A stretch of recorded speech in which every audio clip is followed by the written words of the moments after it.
মামলা। আসসালামু আলাইকুম viewers, welcome to my new video.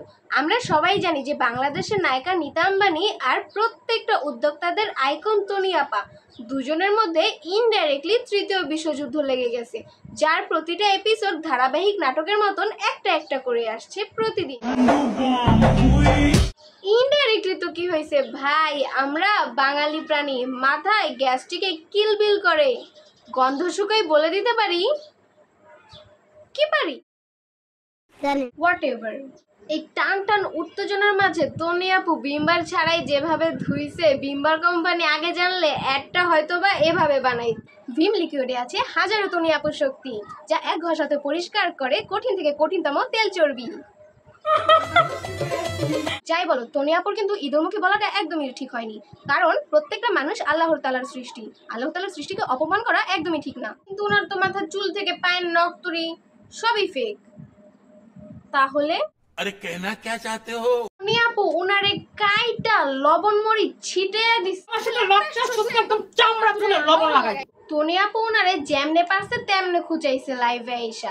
এভাবে কেউ যদি কাউরে খুঁচায় তাহলে কার না সেলফ রেসপেক্টে লাড়াচাড়া দিয়ে উঠবে। ঈদুরমুখীর নাম নিয়ে নাকি আমার নাকি ভাইরাল হলাবে। তনি আপুর এমন কিন্দি টাচিং লাইভ দেখে বারিশা আপু আর ঘরে বসে থাকতে পারলো না, আপনাদের কারণে বাইরে আসতেই হইল আমার। ছুটে চলে গেল প্রেস কনফারেন্সের কাছে। হতাশ, আমি খুবই হতাশ। যাই হোক, তনি আপুর দেওয়া এই মান সম্মান সে আর গ্রহণ করতে না পেরে বলেই ফেলেছিল আবেগের ঠেলায় যে আমি আমার 1.9 মিলিয়নের পেজটা ডিলিট করে ফেলবো।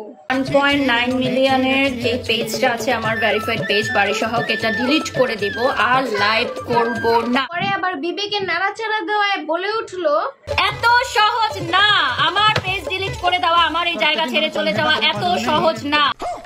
এখানে কিন্তু সবচেয়ে বেশি বিনোদন দিছে আমাদের তনি আপু। নুসরাত ফারিয়া যে এত সুন্দর, পরিমণি আপুরা যে এত সুন্দর, তাদেরকে কোনোদিন বলতে শুনি নাই আমাকে বলিউডের নায়িকাদের মতো লাগতেছে, আমি বলিউডের মতো, তুমি বলিউডের নায়িকাদের পাশার মতো।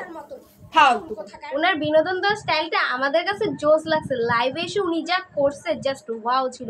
এত টাকা দিয়ে, ও মাই গড, আমার এটা এত টাকা দিয়ে কিনেছে। মানুষ না বুঝে যে কে নিতা আম্বানি আর কে।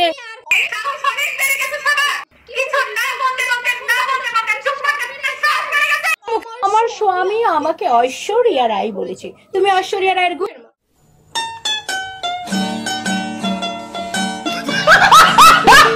কিন্তু এই বিনোদন কিন্তু এখানেই শেষ।